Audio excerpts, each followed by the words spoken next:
Hey folks, so today I'll share with you why I spent more than $50,000 to learn from my business coach. So I spent more than $50,000 on a business coach so you don't have to. My 5 biggest takeaways. So hi everybody, Mark Theo here. So what we do is we help entrepreneurs to grow and build a lucrative lifestyle business with proven systems and mentorship. So the reason why I do these videos is hopefully, right, that you don't have to repeat the mistakes I did, right? You get to accelerate your progress, cut short your mistakes, right? And one day if you work with us, that will be wonderful as well. In late 2020, right, when I first started my business, right, the first thing I did was not about trying to promote, right, trying to market to people. Interestingly, right, the first thing I did was actually to spend $30,000, which used to be half my annual salary as a 9 to 5, right, into a business coaching program, right, called X Factor Marketing, right. So it's run by two guys, right, Melvin and Josiah. They're still running their business right now and doing great stuff. So what I did back then, even though some of the people there were people making already multiple 6 to 7 figures, right, I actually put my savings, right, to invest, right, in them. And right now, right, the question people always ask me, right, is do I think, right, I made the right decision? And the answer is absolutely yes, right? And this is also because through, right, investing in the business, I learned so much marketing strategy, sales, right, and more doing mindsets and perspectives as well, right, about what to do and what not to do, right, which not only allowed me to build a multiple 6-figure business, right, in just a couple of short years, right, but right, to do it while being free, to do what I want, right, to enjoy my life, right, and I think more important also to create actual real impact, right, to people, because I know a lot of people can make a lot of money, right, selling lots of programs, right, but not create the results they are looking for, right. So with that, right, in this video I'm going to share with you my biggest lessons, right, that hopefully you can use and apply yourself, right, and my favorite one is the last lesson, right, but you go through the first 4 takeaways, right, to really maximize and to understand, right, what I mean the first 5 lessons. And whatever you watch, right, remember the most important thing, right, is knowing that you implement. The first lesson, right, qualify and disqualify, right. So basically one of the first lessons I learned, right, when I attended the X Factor workshop, right, was actually learning from Mel, right, and the one metaphor he gave, right, was about how sales and marketing was basically all about dating.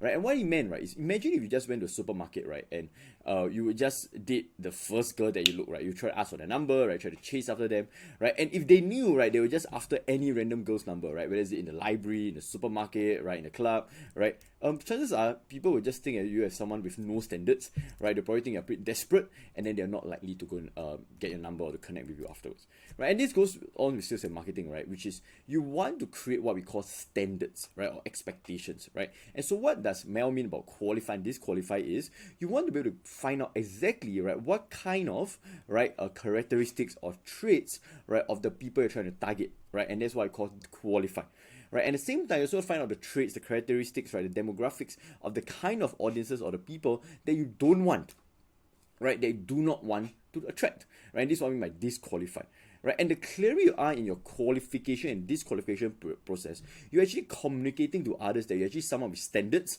you actually focus on a particular group of people to work with, right, to help, to create transformation for, right, and in that means, right, you are able to not only specialize, right, in the kind of clients you work with, because you're not trying to go for everyone, right, which gives you a lot more time to focus on that particular group of people to serve, but you also communicate to people, right, you're someone with standards, with expectations, right, and not desperate for the sale all the time.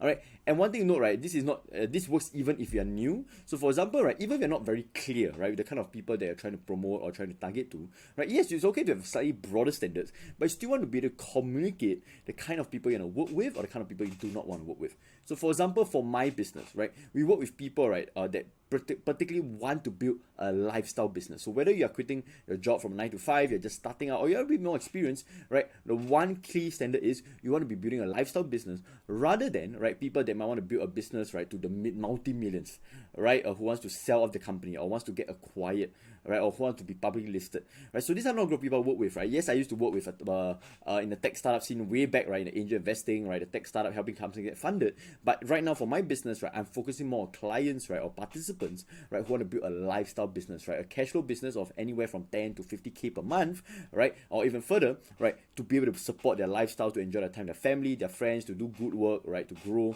right, and to do something that you enjoy. And one thing you know, this works even for hiring as well. So even when I was hiring, right, my team members, I was very clear, right, about the kind of people that I would love to hire in terms of their values, right, their growth, and right, the kind of values or characteristics that might not resonate with me and my business as well. One thing you want to do, right, is as you're building up your business, right, make sure that you actually look to qualify and disqualify, and to put it in the communication that you do, right, when you're networking, when you're talking to people, right, be very clear with it, put it in your workshop slides, right, put it in your pitch deck, right, so on and so forth. Because the more you communicate, right, the people that you want to work with and the people you do not like to work with, right, the higher the expectation, the higher the standards, right, they put for yourself. Second lesson, right, the topic of over-delivering. So if you have been business space long enough, you probably have heard of this term, right? You want to under-promise and you know over-deliver, right? So while I think that's a great mindset or perspective to have, what I realize is that a lot of people, when they hear that story, right, and they try to over-deliver, the problem is they don't even know what over-delivering in the first place is, right? So usually what I tell some of my clients, right, instead of trying to think of over-delivering all the time, right, try to think of two ways, right? Number one is you want to meet the client expectations of the results you have promised them. You don't have to you don't have to go crazy with it, right? You don't have to go, you don't have to try to go like, instead of trying to get them to achieve $10,000, try to get them to achieve $100,000. But sometimes, right, by having the expectation of trying to over-deliver, even without even meeting the expectations first, right, you're actually biting off more than chew, right? So number one.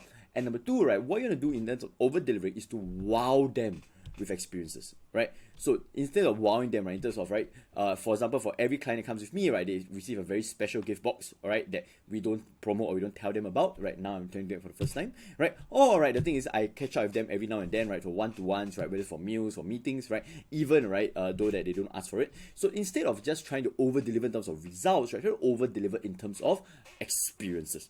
Alright, so one thing I did, right, one thing we experienced, right, when attending X Factor class, right, even though they didn't promote it, right, at the point of time, right, when we attended the class, right, we paid a couple of $100 for the class, right, but what we didn't expect was we would actually be personally shipped, right, an entire gift box, right, from the X Factor team, right, they'll enhance our experience during the 3-day virtual workshop with them. What I realized, right, not just in terms of what they say, but what they do, right, is that yes, they might promote, right, in terms of maybe some marketing lessons, right, perspectives, modules, right, online courses as a bonus, right, but what they don't actually promote or what they actually don't market, right, is creating experiences that create a bit of wow, a bit of social, a bit of buzz, right, which allows, right, for a way higher relationship, right, with them. In my perspective as how I'm going to run my business, right, take note again, right, it's not just about trying to over-deliver in terms of, right, trying to get as much results as you can, because sometimes the more you give, right, the more overwhelmed people will feel, right? So at the end of the day, right, over-delivering, right, or delivering on results all boils down to basically, are you able to meet their expectations, right, when it comes to the results you have promised them? Because most people don't even do that,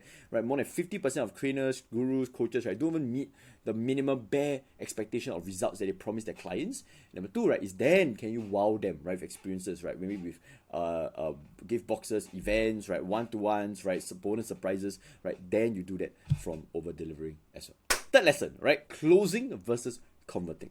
So one of the biggest lessons that had a great impact on my life, right, was when doing the workshop, the program, right, when my mentor Mel was talking about this entire topic of high ticket closing, right? For those who don't know, high ticket closing is a very common term, right, in the internet marketing, the business space, right, where basically it's about just closing people in terms of sales, right, high ticket program of multiple thousands of dollars, right? And one thing I know is obviously, right, Melvin, right, he has experiences, right, closing, right, 8 figures worth, right, of sales, right, of high ticket closing. But one big mental shift he mentioned was that he hated the word closing, right? And so what do I mean, right? Because when you say the word closing, it simply means that after you make the sale, it's like you're closing off that relationship with the client. So it's just saying that after I close my prospect, after my prospect says yes to me and pays me the money, right, I'm saying bye-bye because I'm closing off that relationship. So instead, right, when you say the word converting, right, high ticket converting or just basically converting a relationship, right, from a prospect, right, to a client, right, and when you do that, right, it becomes an opening, right, of a relationship, right, the start of something new, the start of something wonderful, the start of something great, right. And so what I love is every time from there, right, I started to observe, right, a lot of the gurus, trainers, coaches, right, when are they the happiest, right? Are they the happiest when they make the sale, right, where yes, you look great, you make a couple of $1,000s, right, and you celebrate and look good, or you actually celebrate, right, the most internally when, right, you actually create the results for clients. And so for me, right, even though I make the sale for clients, right, and whatnot, yes, I would feel good about it, right, and sometimes I would celebrate, I'll let my team members, my mentors know, right, but I think the biggest joy that comes to us, right, is really about the results that we're creating for clients, right, rather than when we make a sale and we just say, yes, we got victorious, right, we closed him, right, and so again, it's the relationship attitude that we have towards sales and getting our clients, right, which really matters, right. It will link to actually another sub lesson, right, which is at the end of the day, your reputation matters, right? So you can be known for someone making multiple millions of dollars, but if you have poor success rates, you have a lot of high refund rates, clients are not happy if you are not creating a great experience for them, you're not meeting the minimum standards for the results, right? My take is you can make millions of dollars, but are you someone worth emulating after? Not necessarily, at least from my opinion. Fourth lesson, the internal always reflects the external. Right. So one attitude I've brought forward into my coaching program, even for the past 3 years, right, something that I've been very grateful to Mel and Joe and X Factor for, right, is that they don't just focus on sales and marketing strategies. So yes, when they're attracting, right, and trying to sell you the program, right, the workshops, right, yes, they'll talk about sales and marketing, right, trying to get more clients, more leads, right, more customers, more traffic, right. But when we went through the program, right, there were different opportunities, right, or different benefits that I didn't expect, right, but all to do with the mindset. So for example, in our quarterly private mastermind events, right, whether it's virtual or places like Shangri-La, right, and whatnot, we will always have a heavy dose of mindset work, transformational work, experiential work, right? Because at the end of the day, what he always says, right, and this is something I always agree with, right, which is the reason why most entrepreneurs are not growing and getting better, right, is usually because of something internally, whether the beliefs, the traits, right, self-doubt. And for me, right, I had a lot of challenges with that. And you can watch my video, right, for me to go deep on that.